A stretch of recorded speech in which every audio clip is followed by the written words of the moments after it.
नमस्कार भाइयों, कैसे हैं आप लोग। आशा करता हूं अच्छे होंगे। यूपी ट्रिपल एस सी पेट के एग्जामिनेशन में अपना हम भारतीय राष्ट्रीय आंदोलन का हम सेकंड टॉपिक लेकर के चलेंगे। तो ये हमारा 15वां क्वेश्चन है। साइमन कमीशन किस वर्ष भारत में प्रथम बार आया था।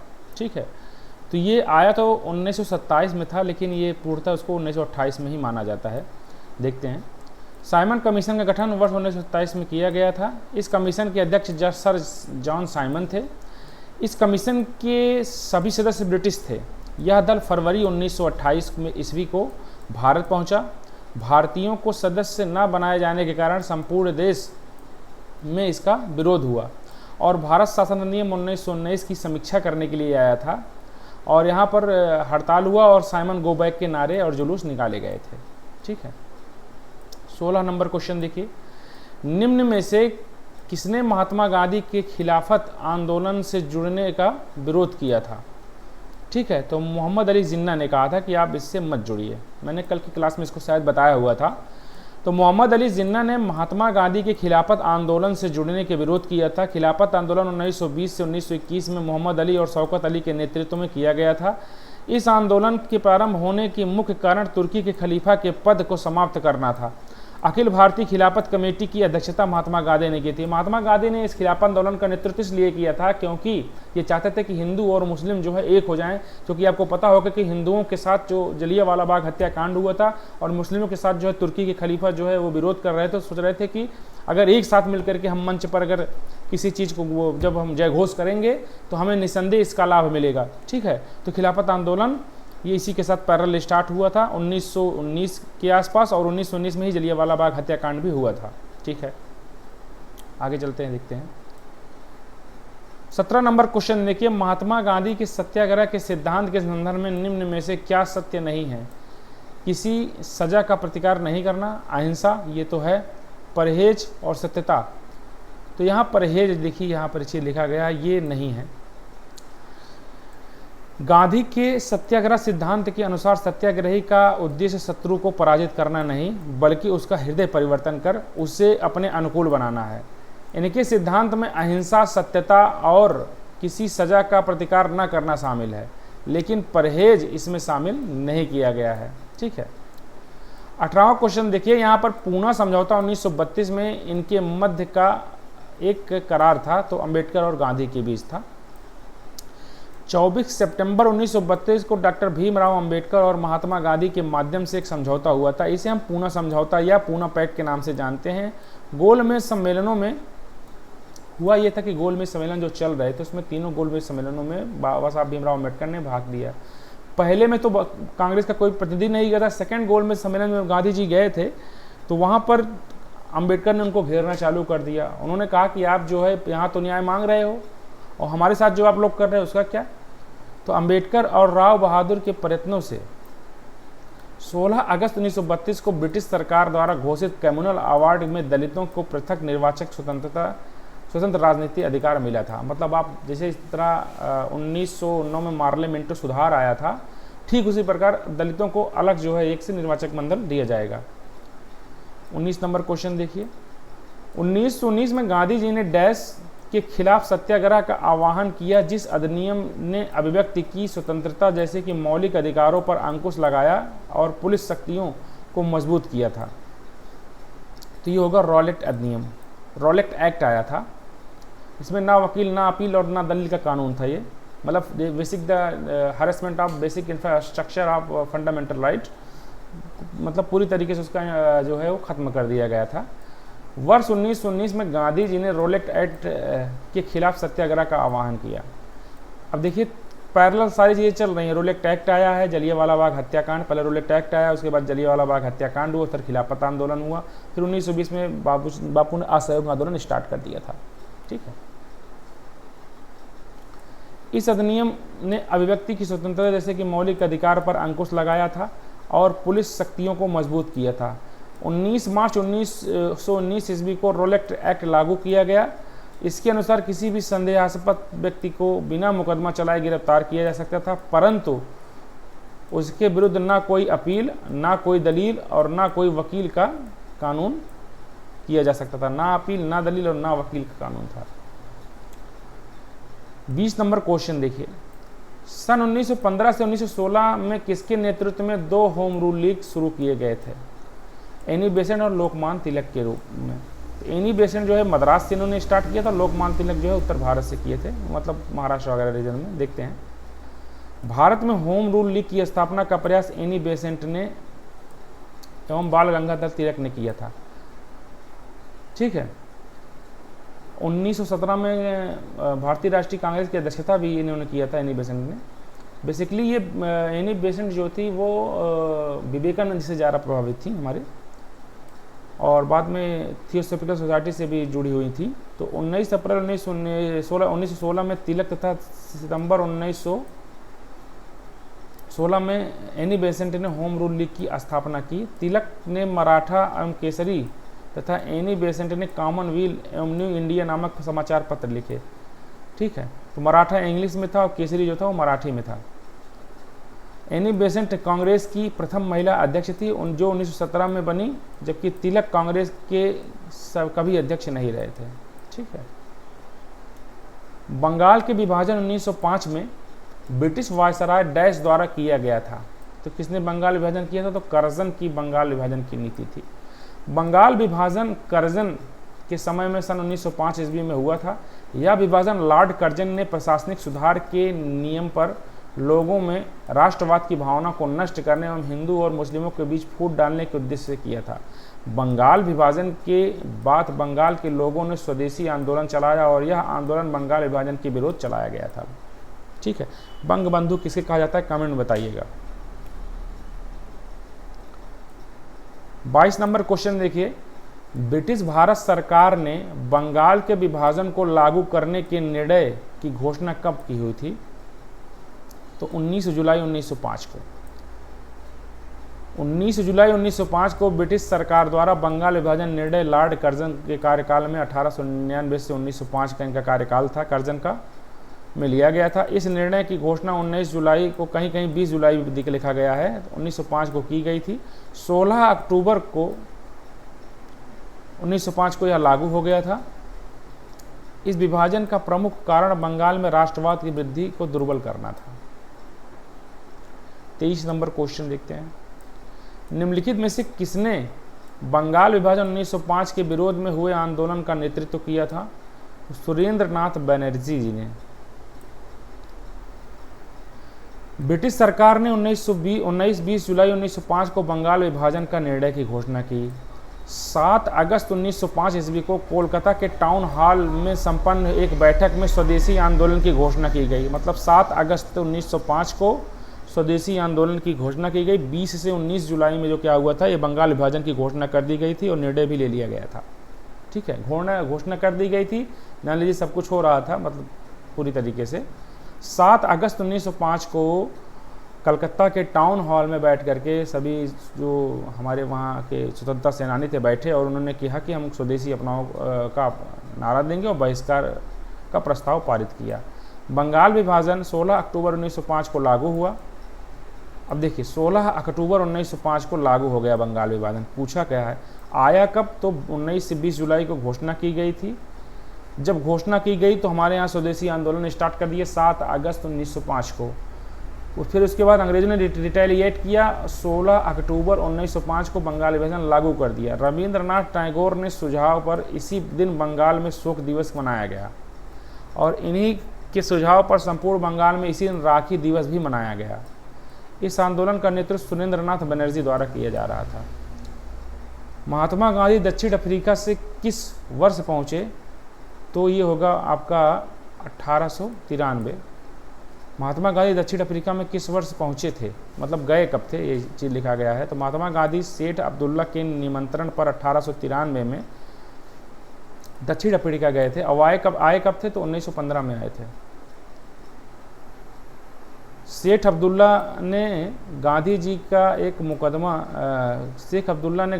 एक मुकदमा लड़ने के लिए बुलाया था। गांधी जी का अफ्रीका जाने का सिलसिला यहीं से शुरू हुआ था, लेकिन यह भारतीयों के साथ भेदभाव देखकर गांधी जी विचलित हो गए और डरबन यात्रा के दौरान गांधी जी खुद भी इसके शिकार हुए थे।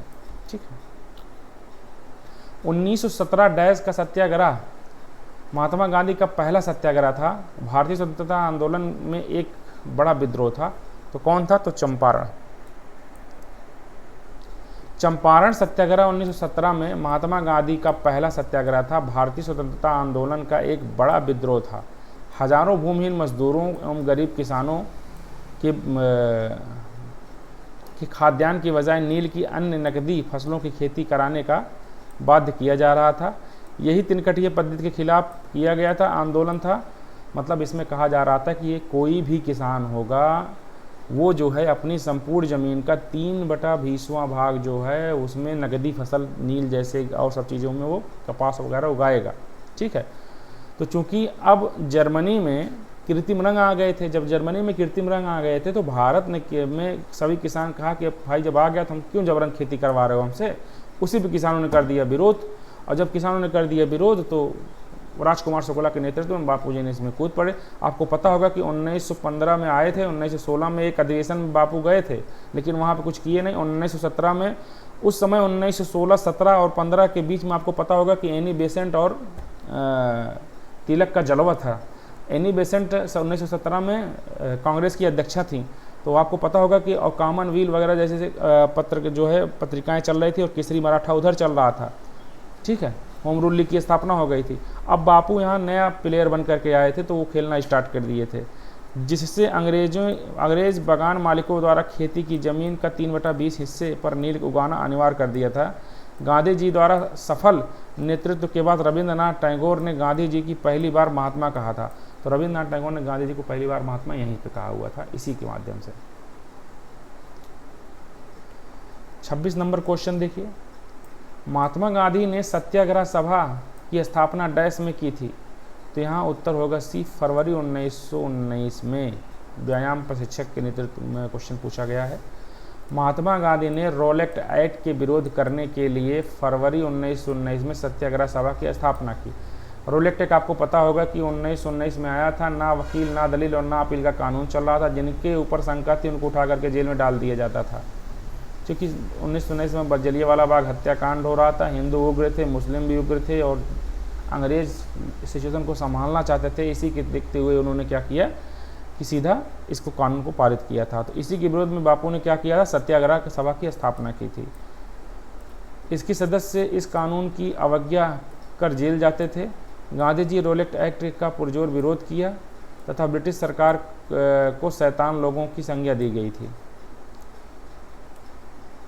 27 नंबर क्वेश्चन, महात्मा गांधी के लिए डैश भारतीय मानवता की एकता, इसकी आर्थिक स्वतंत्रता और समानता का प्रतीक था। तो क्या था? खादी था। महात्मा गांधी के लिए खादी भारतीय मानवता की एक एकता, इसकी आर्थिक स्वतंत्रता और समानता का प्रतीक था। भारत की स्वतंत्रता आंदोलन में खादी का महत्व था रहा। गांधी जी ने 1920 में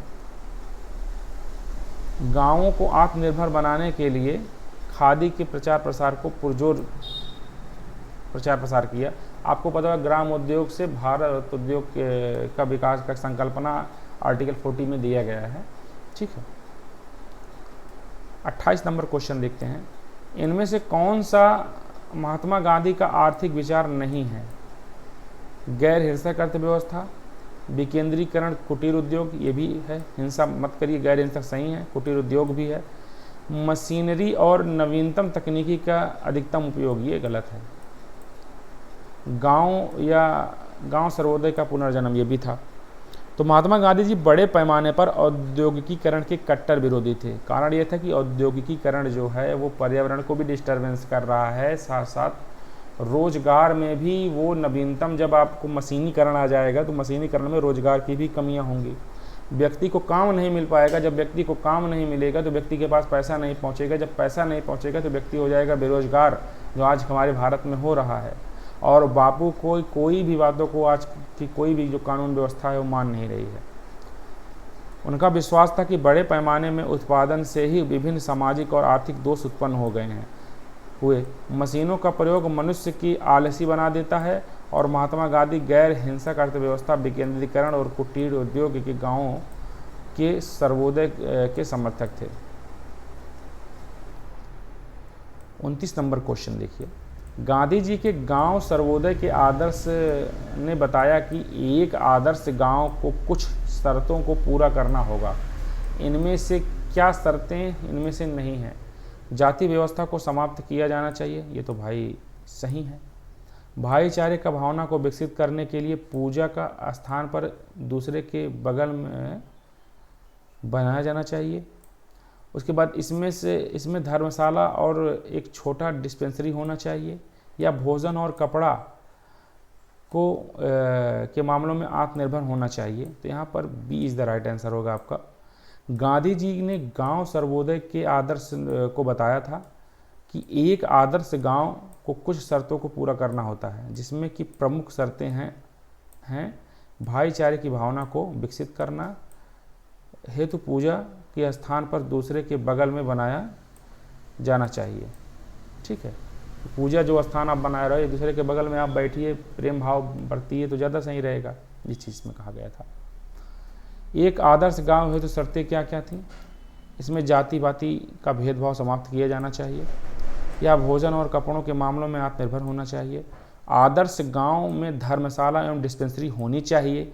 आदर्श गांव में साफ सफाई एवं स्वच्छता तथा शौचालय का प्रबंधन होना चाहिए। अब देखिए इसमें लिखा है असहयोग आंदोलन।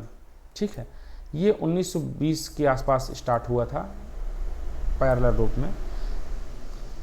असहयोग आंदोलन की शुरुआत गांधी जी ने 1 अगस्त 1920 को, इसी दिन तिलक की मृत्यु हो गई थी। जब तिलक की मृत्यु हुई थी तो इसी दिन असहयोग आंदोलन स्टार्ट हुआ था। असहयोग कार्यक्रम पर विचार हेतु सितंबर 1920 में कलकत्ता में कांग्रेस का विशेष अधिवेशन बुलाया गया। गांधी जी के असहयोग प्रस्ताव का विरोध सर्वप्रथम एनी बेसेंट ने किया। अब देखिए यहाँ पर एनी बेसेंट ने विरोध कर दिया था, इसीलिए एनी बेसेंट से जलते थे बापू। जबकि प्रमुख विरोधी सीआर दास थे। सीआर दास जो है प्रमुख विरोधी थे, एनी बेसेंट ने जो है क्या किया, इनका विरोध किया। यही सीआर दास का प्रकरण आगे चल करके बहुत बड़ा रूप लेगा। आप देखेंगे जब वहाँ पर 1923 में स्वराज पार्टी का गठन होगा, सुभाष चंद्र बोस आएंगे, बहुत कुछ चीज़ें होंगी, आप देखेंगे वहाँ पर। उनका विरोध विधान परिषदों के बहिष्कार को लेकर था।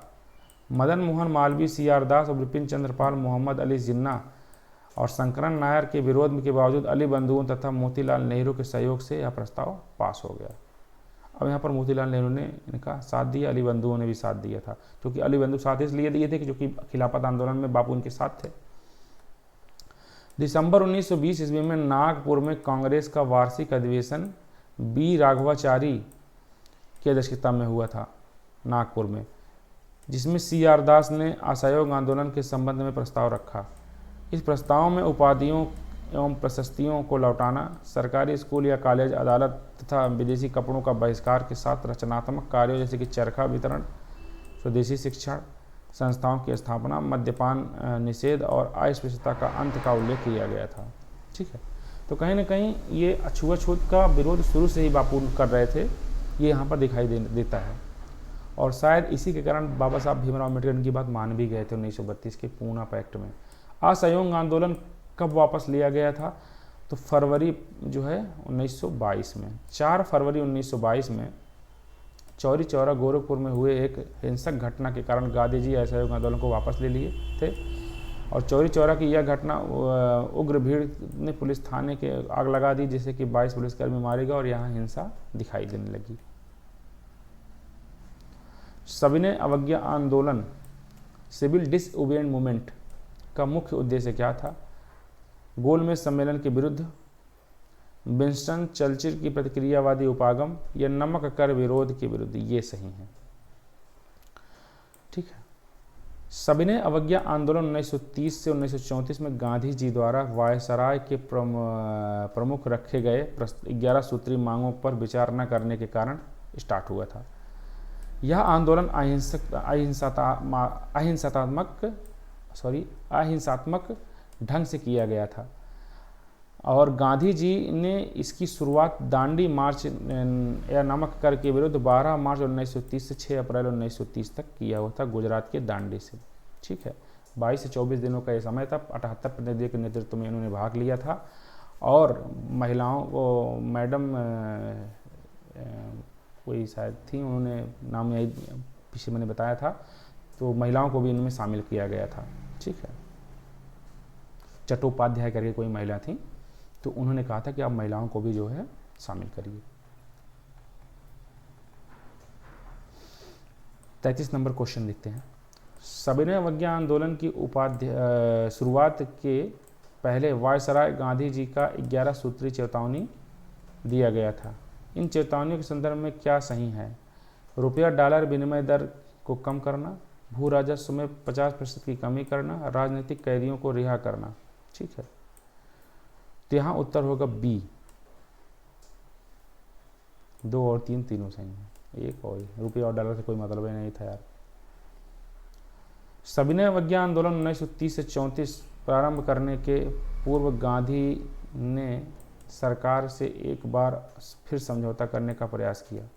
देखिए इसमें हुआ क्या था कि लोगों का इंटेंशन था कि बापू भगत सिंह की पैरवी करें, लेकिन बापू का जो सिद्धांत था वो भगत सिंह से विपरीत था, और बापू ने कभी भी अपने सिद्धांतों के साथ समझौता नहीं किया। वो भले टूट गए लेकिन सिद्धांत उनके नहीं टूटे। ठीक है,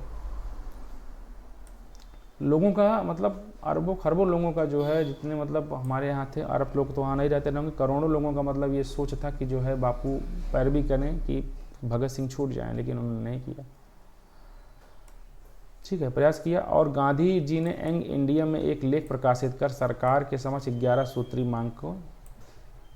मांग तथा इन मांगों को स्वीकार अथवा अस्वीकार करने के लिए 31 जनवरी 1930 तक की समय दिया, जो सरकार द्वारा अस्वीकार कर दिया गया। 11 सूत्री मांग क्या थे?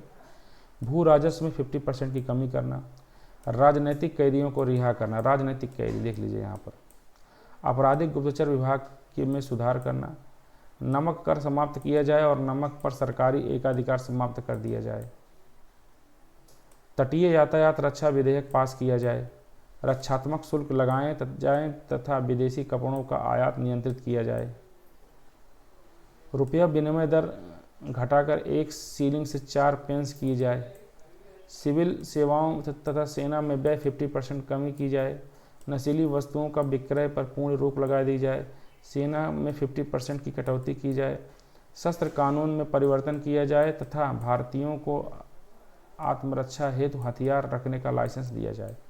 तो ये 11 सूत्री मांग थे। ठीक है, तो आशा करता हूँ आज आपको क्लास पसंद आई होगी।